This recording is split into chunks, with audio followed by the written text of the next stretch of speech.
చేరుకుడి వచ్చిన మీ అందరికీ యేసుక్రీస్తు నామమున పేరిట శుభాభినందనాలు తెలియజేస్తా ఉన్నాం. దేవుని యొక్క మహాకృపలో మరి 26వ తేదీ అంటే పోయిన వారం మీకు మాట తప్పిన వారి గురించి మాట్లాడటం జరిగింది. మొదటగా 26వ తేదీ ఫస్ట్ మెసేజ్లో గుంటూరులో మరి ఆదాము హవ్వల గురించి చెప్పాం. ఆ తర్వాత సౌలు గురించి కూడా చెప్పాం. ఇద్దరు గురించి మాట్లాడాం. 3, 4 అంటే సలవారిపాలు నైట్ సెకండ్ మెసేజ్లో బిలాము గురించి అలాగే యోనాను గురించి చెప్పాం. అలాగే ఈ సమయము ఆ వాక్యాన్ని పూర్తి చేద్దాం. ఈ సమయంలో ఈ యొక్క రోజులో మరి శనివార దినములో ఉపవాస దినములో మాట తప్పిన వారు మరి మనం చూసినట్లయితే శిష్యుల్లో కొందరు మాట తప్పారు.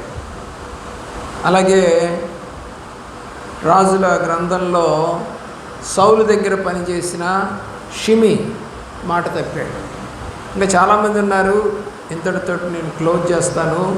అది తెలుసుకోండి. ఈ 2 విషయాలు నేను చెప్తాను. మత్తయి సువార్త 4వ అధ్యాయము, మత్తయి సువార్త 4వ అధ్యాయము 19వ వచనంలో ఆయన నా వెంబడి రండి, నేను మిమ్మల్ని మనుషులను పట్టు జాలరుగా చేతునని వారితో చెప్పాను. ఎలా చేస్తాడంట? అప్పటిదాకా శిష్యులు లేదా పేతురు ఏం చేస్తా ఉన్నాడు? రండి అన్నాడు. నా వెంబడి రండి, నువ్వు రా అలా. ఇక్కడ రండి అంటే కొంతమంది మనుషులు అక్కడ ఉంటారు, అంటే శిష్యులు. కాబట్టి శిష్యుల గురించి రండి అన్నాడు, నువ్వు రా అలా. నేను మిమ్మును అన్నాడు, అంటే కొంతమంది ఉన్నారు అక్కడ ఆ శిష్యులు. మనుషులను పట్టు జాలరుగా చేతులని వారితో చెప్పాను. వెంటనే వారు తమ వలలు విడిచిపెట్టి ఆయనను వెంబడించారు. శిష్యులు దేవుని ప్రేమిస్తున్న ప్రియులారా, దేవుడిచ్చిన మాట వాళ్ళు వచ్చారు. ఆ మాట చెప్పాడుగా ముందుగానే, మీరు రండి మనుషులను బట్టి జాలరుగా చేస్తారంటే ఒప్పుకొనే వచ్చారు. కానీ వాళ్ళ పని చేయలేదు. 26వ అధ్యాయం మత్తయి సువార్తలోనే దేవుని యొక్క ప్రేమలో 26వ అధ్యాయం 14వ వచనము.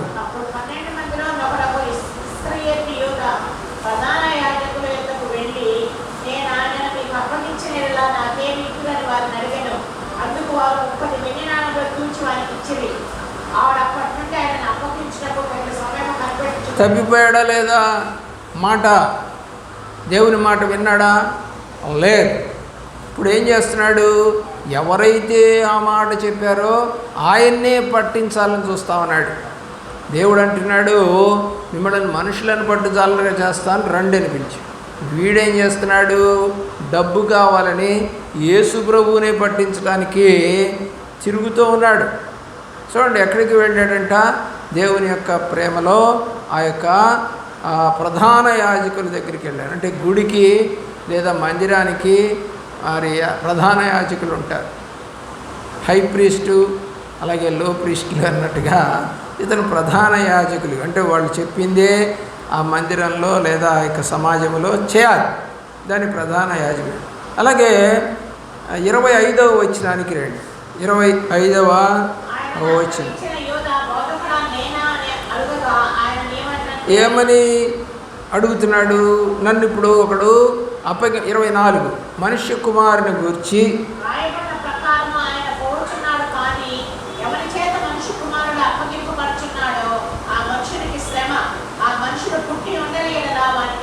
పుట్టి ఉండని ఎడలా అంటే ఇదేంటండి? పుట్టినవాడిని పుట్టి ఉండని ఎడలా అంటాడంటే బైబిల్ చెప్తా ఉంది. యోహాను రాసిన సువార్త 3వ అధ్యాయంలో కొత్తగా ఒకడు జన్మిస్తేనే తప్ప కాబట్టి కొత్తగా జన్మించాడు. అందుకని అన్నాడు దేవుడు, వాడు పుట్టి ఉండని ఎడలా అన్నాడు. అంటే వాడు దేవుడి మాట విని వచ్చాడు.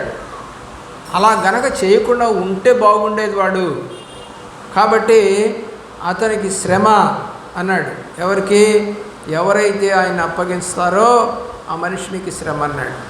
చూడండి 25లో ఆయనను అప్పగించిన యూదా బోధకుడా నేనా అని అడిగితే నీవు అన్నట్టు, అరే నువ్వేరా నన్ను అప్పగించేదని చెప్పినా కూడా అతను మాట తప్పానే, నేను దేవుడి మాట వినకుండా తిరుగుతున్నానే, నేను తప్పు చేస్తున్నానే, మనస్తాపము చెందలేదు. అందుకనే చెప్తున్నాను, రేపు బలారాధన మనస్తాపము చెంది తప్పును ఒప్పుకొని బలారాధనకు వచ్చిన నీవు మరి దేవుని సన్నిధిలో నీ తప్పు చేశాను అని వాక్యం ద్వారా నువ్వు వింటూ సరి చేసుకుంటావా లేదా సరిపెట్టుకుంటావా? ఆలోచన చేయి. దేవుని యొక్క కృపలో లూకా సువార్త 22వ అధ్యాయము, లూకా సువార్త 22వ అధ్యాయము 3వ వచనం.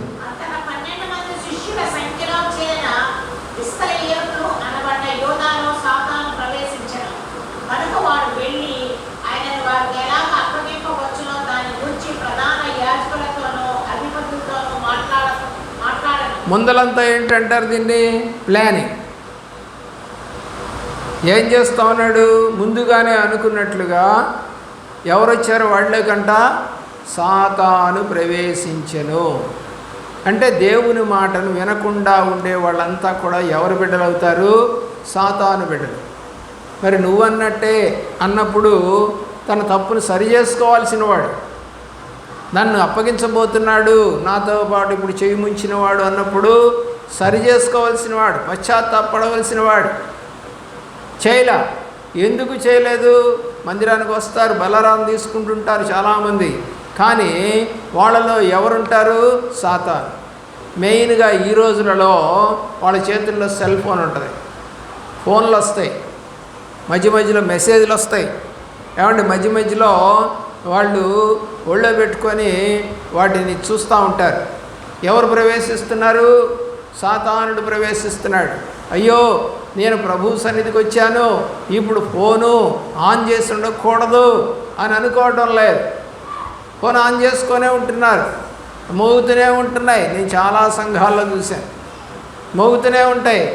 వాళ్ళు సన్నిధిలో నుంచి లేచి బయటికి వెళ్ళి మాట్లాడటం కూడా చూశాను. అంటే ఎవరు తీసుకెళ్తున్నారు సన్నిధిలో నుంచి లేపి? సాతాను. నీ దగ్గర ఉంది ఆ సాతానుడు వాడుకునేటువంటి సాధనాన్ని నీ యొక్క చేతిలో పెట్టుకున్నావు. ఇదివరకు లేదు. మేము రక్షణ పొందిన దినాల్లో సెల్ ఫోన్లు లేవు, మామూలు ల్యాండ్లైన్ ఫోన్లే లేవు. 35 ఏళ్ల క్రితము లేవు. పిల్లరా ల్యాండ్లైన్ పెట్టుకోవాలన్నా కూడా చాలా కష్టంగా ఉండేది. గొప్పవాళ్ళు పెట్టుకునేవాళ్ళు. మా ఇంట్లో అయితే ఉండేది లేండి.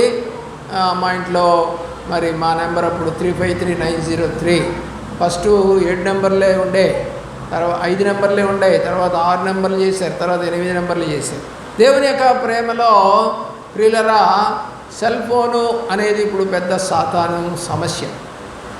దగ్గర పెట్టుకుంటున్నారు, సన్నిధిలోంచి బయటికి వెళ్ళిపోతున్నారు. ఏది బలారాధన రోజు కూడా ఏ సంఘంలో అయినా చూడండి, ఫోన్లు మోగకుండా బలారాధన తీసుకోకుండా ఉన్నోళ్ళు ఉన్నారా అంటే ఉంటే వాళ్ళు మనకు సంబంధంలా. బలారాధన తీసుకునే వాళ్ళు రక్షణ పొందిన వాళ్ళు అయితే తప్పనిసరిగా వాళ్ళ ఫోన్లు సంఘంలోకి వచ్చి తిరిగి వెళ్ళేంత వరకు కూడా ఆఫ్ చేసి ఉండాలి. అంటే దేవుడితోనే సంబంధం కలిగి ఉండాలి. లోకులతో లోక ఆశలతో సంబంధం ఉంటే వాళ్ళు దేవుని యొక్క రాజ్యములోనికి వెళ్ళరు. ఈ లోక స్నేహము దేవునితో వైరమని మీరు ఎరగరా అన్నాడు. కాబట్టి లోక స్నేహం చేస్తూ ఉన్నాడు. వీడేం చేశాడు? లోక స్నేహం చేశాడు. దేవుడి మాట తప్పిపోయాడు. దేవుని యొక్క ప్రేమలో 27వ అధ్యాయము 27:5 27వ అధ్యాయము అవునండి, మత్తయి సువార్త 27వ అధ్యాయము 5వ వచనం. దేవుని ప్రేమలో అతడు డబ్బులు తీసుకున్న డబ్బులు కూడా ఏం చేశాడు? వాళ్ళ ఇంట్లో కూడా వాడుకోవాలా. మంచిదే, ఎందుకంటే వాడు బాధపడ్డాడు. ఎప్పుడు? యేసు ప్రభువుని సిలువ వేసేటప్పుడు. నిరపరాధిని నేను అప్పగించాను. 4వ వచనం, నేను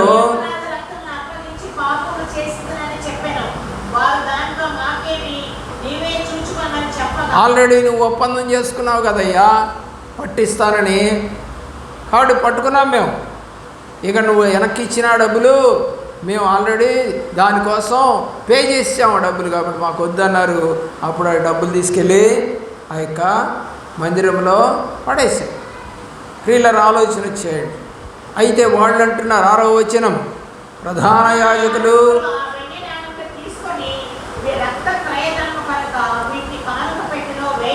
వాళ్ళకి తెలిసింది ఒకరిని చంపడానికి డబ్బులు ఇచ్చాము, ఇది ఒక పాపపు డబ్బని ప్రధాన యాజకులకు కూడా తెలుసు. దేవుని యొక్క ప్రేమలో ఆలోచన చేయండి. వీడికి తెలుసు, ఆ యొక్క మందిరంలో పనిచేస్తున్నటువంటి యాజకులకి తెలుసు. అందుకని ఎక్కడ వేయకూడదంట? కానుక పెట్టలేదు.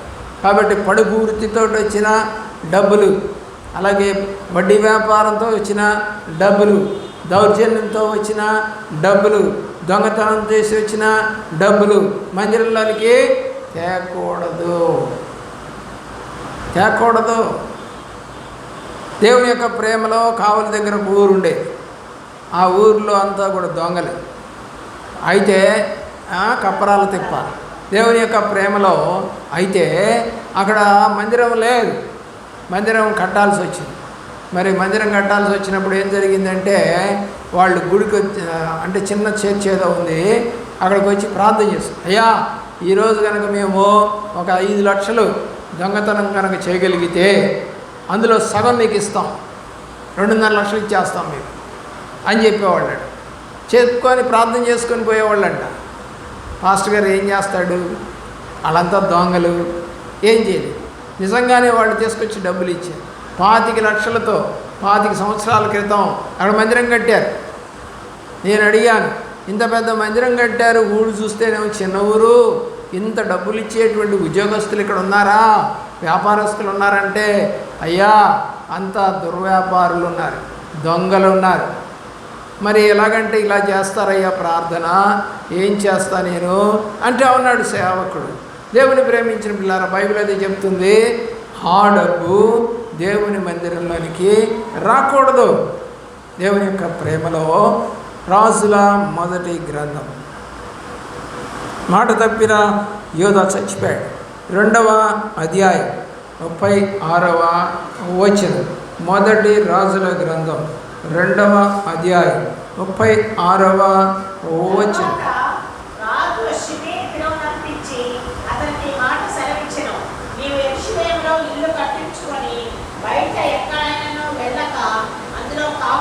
సొలొమోనుకి దావీదు షిమీ గురించి చెప్పాడు.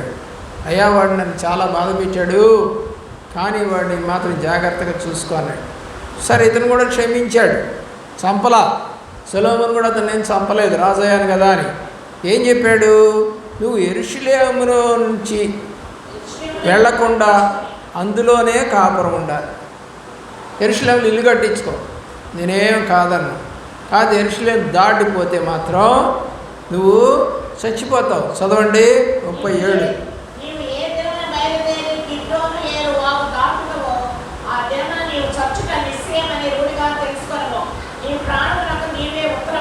ఇక్కడ మాట తప్పుతాడు షిమీ. రాజు మాట వినలేదు. అతను సరేనయ్యా, నన్ను క్షమించావు, మీ నాన్న నేను చీరా పోరా అని అన్నా కూడా, మరి ఇప్పుడు నువ్వు చెప్పావు, నేను అలాగే చేస్తాను, యెరూషలేములోనే కాపురం ఉంటాను, బయటికి వెళ్ళను అన్నాడు. ఒప్పుకున్నాడు. షిమీ తమను సెలవిచ్చినది మంచిదేను, నా ఏలిన వారునై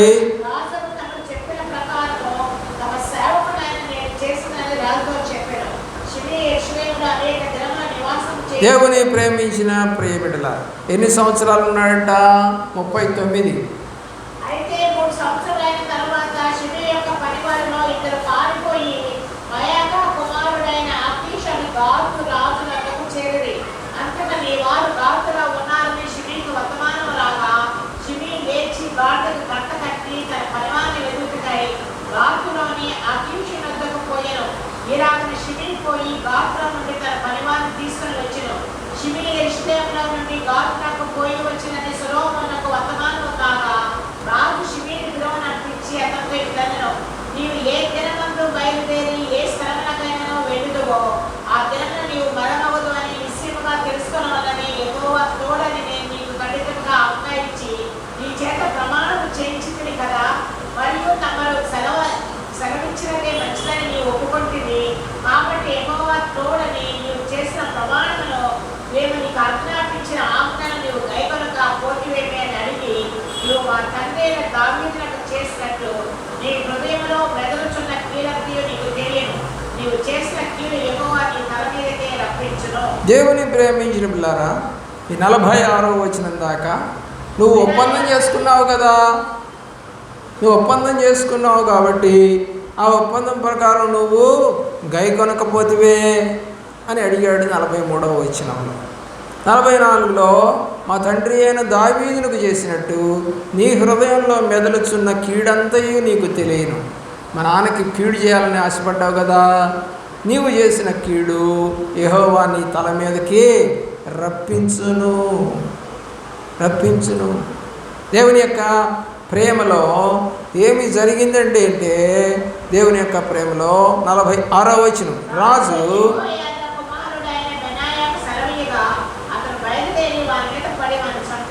చచ్చిపోయాడు.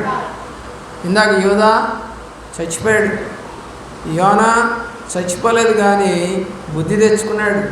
అలాగే దేవుని యొక్క ప్రేమలో బిలాము చచ్చిపోయాడు, సౌలు కుమారులు చచ్చిపోయారు, ఆదాము బతికున్నాడు కానీ చచ్చిపోయిన వాడి కింద లెక్కే. వీళ్ళంతా మాటలు తప్పినవారు. చాలామంది మాట ఇస్తారు, ఆ మాటని తప్పుతూ ఉంటారు. యెహెజ్కేలు గ్రంథం 46వ అధ్యాయం 18వ వచనం, 46:18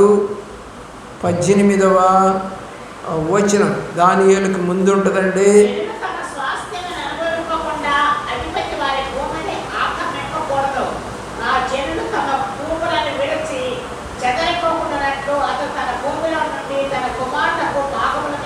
కాబట్టి దేవుడు చెప్పినట్టుగా స్వాస్థ్యమును అనుభవించకుండా అధిపతి వారిని భూమిని ఆక్రమించకూడదు. ధర్మశాస్త్రంలో పొలిమేర రాయి తీయకూడదు, వేరొక స్థలంలో వాళ్ళు దాన్ని ఆక్రమించుకోకూడదు. నిర్గమాకాండము 20వ అధ్యాయంలో దేవుడు మాట్లాడుతూ ఉన్నాడు, ఆజ్ఞలు ఇచ్చాడు. 17వ వచనం, నీ పొరుగువాని ఇల్లు ఆశింపకూడదు, నీ పొరుగువాని భార్యనైనను అతని దాసినైనను అతని ఎద్దునైనను తన గాడిదనైనను పొరుగువాని దేనినైనను ఆశింపకూడదు అని చెప్పాను. అంటే అన్యాయంగా ఎవరిని తీసుకోకూడదు అని ధర్మశాస్త్రం చెప్తా ఉంది.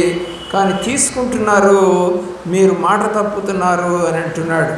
అక్రమము చేయకూడదు, ఆక్రమించకూడదు. మొదటి రాజులు 16వ అధ్యాయము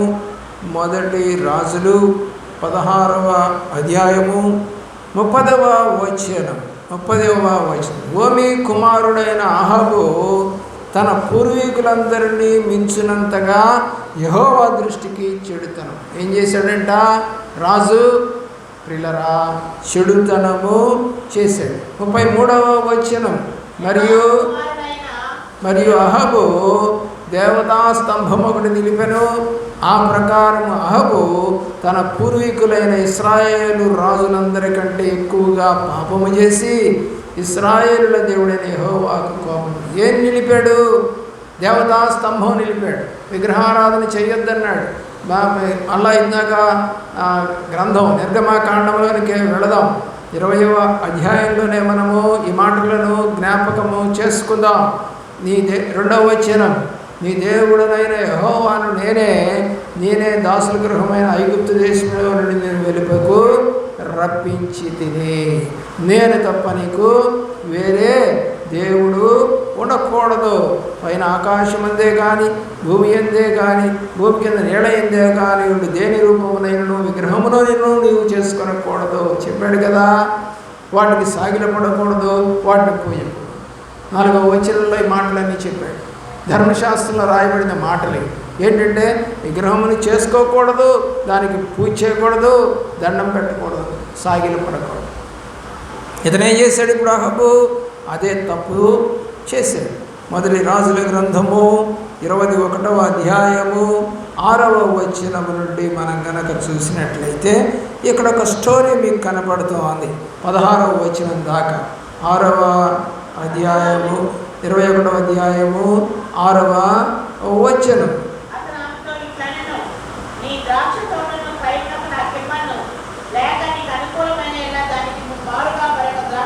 సరే, ఇక్కడ స్టోరీ అంతా నేను చెప్తానండి, వాక్యాలు చదివితే టైం పడుతుంది మీకు. 16వ వచనం నుండి 19వ వచనం దాకా మీరు చదివితే మీకు అర్థమవుతుంది. అహాబు రాజు కాబట్టి ఒక రైతు స్థలం అక్కడ ఉందంట. ఆ స్థలం ఉంటే ఆ స్థలం నాకు ఇచ్చేయి అని అంటే అతను నేను ఇవ్వను, మా పితరుల దగ్గర నుంచి ద్రాక్ష తోటను నేను చేసుకుంటున్నాను అన్నాడు. అతని పేరు నాబోతు. ప్రియులరా అన్నాడు, ఇశ్రాయేలుడైన నాబోతు నేను చెప్పగా అతడు ద్రాక్ష తోట నీకు ఇయ్యనను, నాకు ఇయ్యనన్నాడు. ఒక మామూలు మనిషి, నేను రాజునైతే అడిగితే ఇవ్వనన్నాడు అని అతనేమి చేయలేదు. అతను కానీ అతని భార్య అయిన యెజెబెలు ఏం చేసిందంటే నేను చూసుకుంటా దాన్ని. చూడండి 7వ వచనం.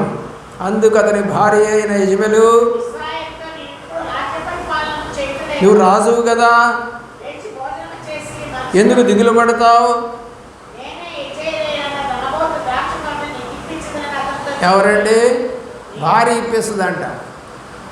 రాజుగారేమో పోనీలే అనుకొని వచ్చేస్తే మరి దాన్ని చూసినటువంటి భార్య గారు మా ఆయన ఇంటితో దిగులుగా ఉన్నాడు, మరి ఈయన దిగులేంటో తెలుసుకుందామని తెలుసుకున్న తర్వాత మరి ఆ యొక్క స్థలాన్ని నేను నీకు ఇప్పిస్తాను.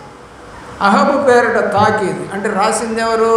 అహబే రాయించాడు. కానీ అతను రాయల పాపం ముద్ర వేయించి ఆ తాకీదు నాబోతు నివాసం చేయించిన పట్టణ పెద్దలకు సామంతులకు పంపింది. ఆ తాకీదులో వ్రాయించింది ఏంటంటే ఉపవాసము జరగవల్లని మీరు చాటించి నాబోతును జనుల యొద్ద నిలవబెట్టి నీవు దేవుని రాజును దూషించిన అతని మీద సాక్ష్యం పలుకుడుకు పనికి మారిన 2 మనుషులను సిద్ధపరచుడి. తీర్పు అయిన మీదట అతని బయటకు తీసుకొని పోయి రాళ్లతో చావగొట్టుడి. అన్యాయంగా చంపేస్తాం. రాజు కదా. చాలామంది అధికారులు అంతే, చీఫ్ మినిస్టర్లు మరి మినిస్టర్లు ఏం చేస్తున్నారంటే మరి చాలామంది ఆస్తులను జప్తు చేస్తాం, అక్రమంగా తీసుకుంటున్నారు, అన్యాయంగా తీసుకుంటున్నారు, దౌర్జన్యంగా తీసుకుంటున్నారు. దేవుని యొక్క ప్రేమలో పాత నిబంధనలో మనకి కనబడుతూ ఉంది అలాంటి రాజు ఒకడు ఉన్నాడు. మనకు కూడా అన్నాడా అలాంటి రాజు? అలాగే ఉన్నాడా మంత్రి? తెలియదు, ఉండొచ్చు. దేవుని ప్రేమలో ఆ పట్టణము పెద్దలు, పట్టణమందు నివసించు సామంతులు, యెజెబెలు తమకు పంపిన తాకీదు ప్రకారం జరిగించారు. ఎట్లనగా ఉపవాసదినం చాటించారు. నిజంగా నాబోతు జనులను నిలబెట్టారు. 11వ వచనం. అప్పుడు పనికి మాలిన 2 మనుషులు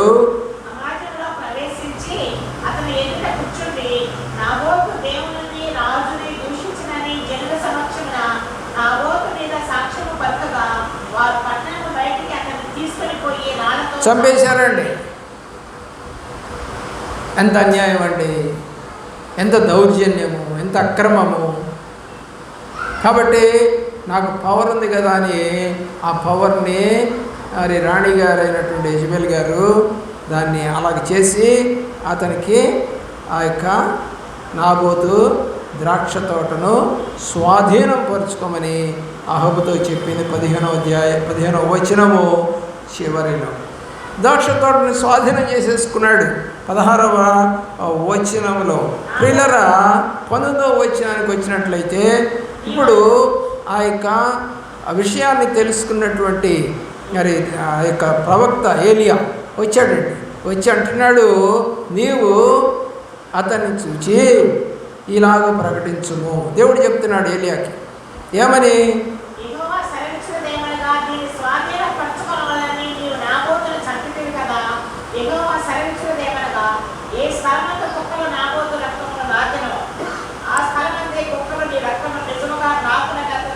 అంటే కుక్కలు రక్తం తాగాలి అంటే చచ్చిపోవాలండి. అంటే ఏదో ఒక ఖడ్గంతోనో దేంతో చంపితే రక్తం గారిపోద్ది. ఆ రక్తాన్ని కుక్కలు తింటాయి. ఎంత కుక్క సావు అంటారు కదండి ఇది. కుక్క సావు చస్తావురా నువ్వు అన్నాడు అన్నమాట. ఇప్పుడు ఏలియా ప్రవక్త మాట్లాడుతూ ఉన్నాడు. చాలామంది ఇలాంటి పనులు చేస్తూ ఉన్నారు. 23వ వచనానికి రండి.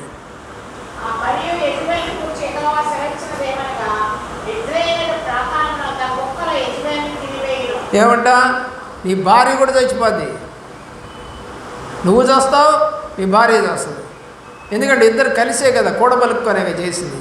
యెహోవా మాట నిర్గమాకాండంలో ధర్మశాస్త్రంలో ఉన్న మాట ప్రకారం నువ్వు చేయలేదుగా, కాబట్టి మాట తప్పావు, కాబట్టి నీకు ఇది జరుగుతుంది. 2 రాజుల గ్రంథం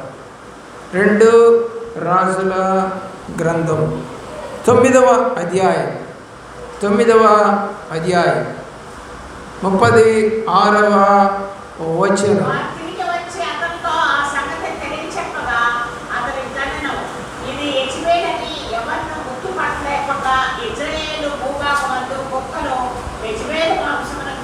యెజబెలు యొక్క కళేబరమును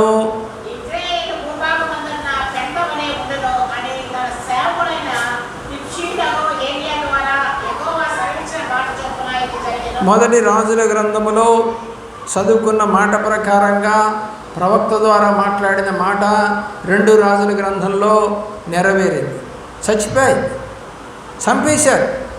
చూడండి, యెజబెలు భూభాగములో కుక్కలు యెజబెలు మాంసమును తింటాయి అన్నాడు. చూడండి 22వ అధ్యాయంలో మొదటి రాజుల గ్రంథములో 34, 35 వచనాలు.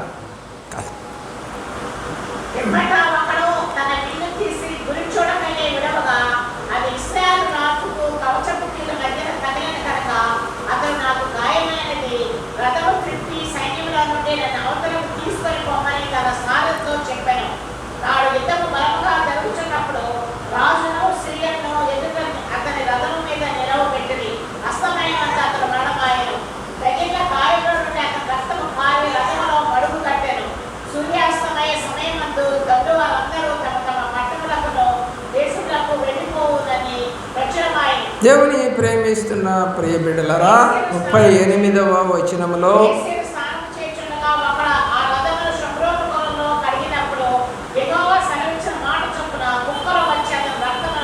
దేవుడు చెప్పిన మాట తప్పినవాడు, విరోధముగా నడిచినవాడు, ధర్మశాస్త్రానికి అనుగుణంగా నడవలసిన రాజు ప్రియులరా, అతను చివరికి ఎలాగ అయిపోయాడో మీకు కనపడుతుంది. దేవుని ప్రేమిస్తున్నావా? మాట తప్పి తిరుగుతావా?